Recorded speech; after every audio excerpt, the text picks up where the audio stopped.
Hello everybody, this is Zoe from No Safer Place, and today I'm going to be doing a very exciting review. Now this is one of my Worth the Hype videos. If you're not familiar with this series, I talk about a really hyped up book and whether I think it is worthy of all the hype surrounding it. And today I'm going to be talking about one of my most hyped up books of 2018. So keep watching this video to find out whether it was worth the hype. The book I am talking about today is When the Curtain Falls by Carrie Fletcher. Now, I have been a huge fan of all of Carrie's books, so I was super excited for this one. This one comes out in July, and let me tell you, it is incredible. So this book was pitched as Moulin Rouge meets Phantom of the Opera, which straight away had me sold. I am in love with theatre, and I don't think I've ever read a book that had theatre as the predominant setting, so I was really excited to get into it. I read this book in about 3 hours, so that just shows how completely captivating it was. I could not put it down.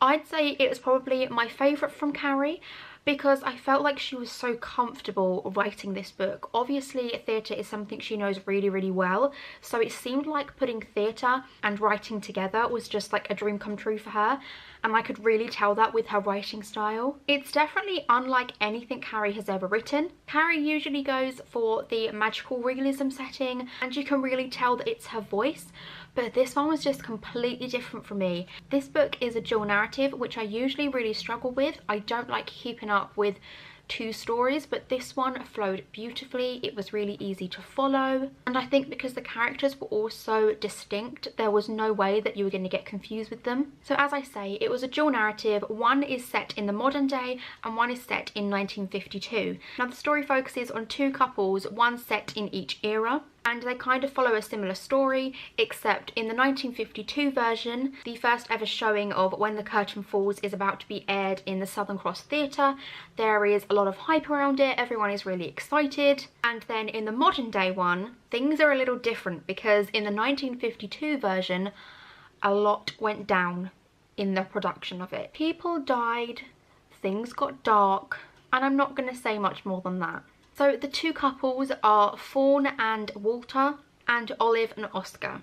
Now what I love is the crossover. So in 1952, Walter started working in the Southern Cross Theatre, and that is where he met Fawn, who was playing the lead character in When the Curtain Falls at the time. She had this absolutely awful manager called Hamish. He was absolutely disgusting, and I'm not sure I've ever hated a character more than I hated him. But he was one of those men that felt like he controlled her because he gave her this place in the industry in the first place.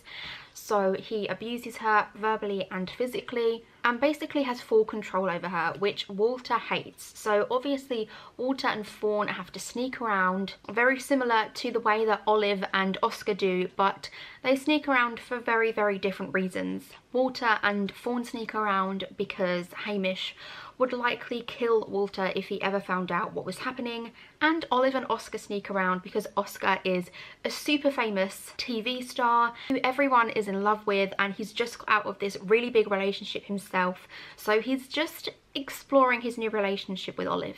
Now with all of Carrie's main characters, I always see a resemblance to Carrie herself. I also wanted to mention one of the characters really reminded me of Scott Page.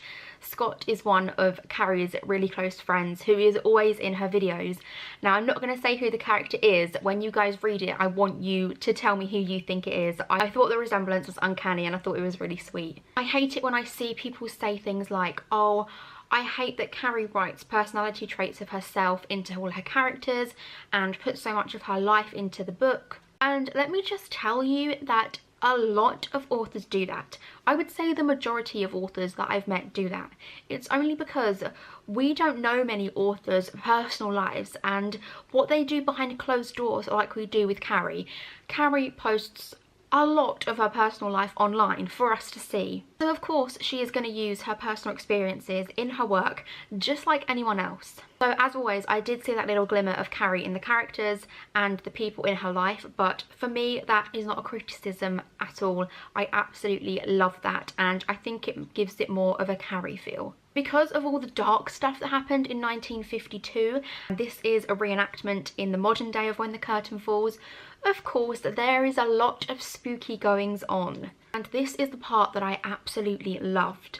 I've never really thought of Carrie as a thriller writer or a ghost writer, but this book is pretty creepy and pretty scary. There is so much tension in this book, the atmosphere is so thick, I absolutely adored it. It's really hard to sum up in one video what the book's about. I feel like there is so much that's going on from both sides of the story. I feel like I could do a video about each narrative, and that way it may be slightly less confusing for you guys, but when you read it, it doesn't feel difficult at all and it just flows really naturally. What I am going to do is read you the blurb now to see if you can kind of make sense of what I've described in my head, because I feel like I've just kind of rambled and I'm not entirely sure if I made sense. A certain kind of magic is born when the curtain rises.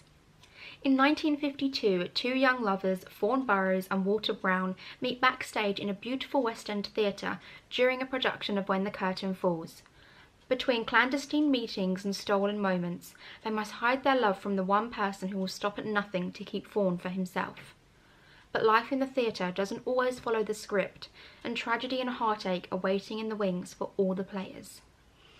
Almost 70 years later, a new production arrives at the theatre, bringing with it Oscar Bright and Olive Green and their budding romance.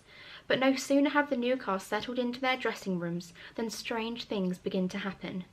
Ghosts of productions past haunt the theatre. Or so the story goes. Can Oscar and Olive get to the truth of the matter before tragedy strikes once more? Yeah, I feel like I summed it up pretty well.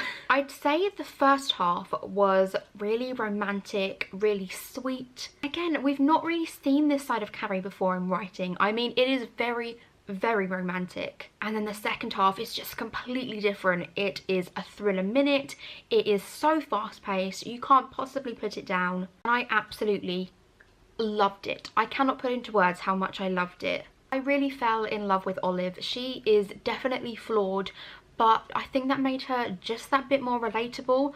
I find that a lot of main characters are far too perfect, and that makes for a pretty boring book most of the time. So when a character is flawed and they do make mistakes and they do make bad decisions, it makes for a much more authentic book in my opinion, and Carrie does this with Olive just perfectly. I feel like I can't put into words how much I love this book in one video, so I will probably do a blog post as well. But this comes out in July. Make sure you go and pre-order a copy because it is just fantastic. My favourite book from Carrie so far. I already need a new Carrie book in my life. And whether I think this book is worth the hype? 100%. If you've read this book, let me know in the comments. I would love to talk about it. But let me know if you're excited to read it. I hope you all have enjoyed this video. Let me know what you would like to see more of on my channel, and I hope to see you all again soon. Thank you. Bye.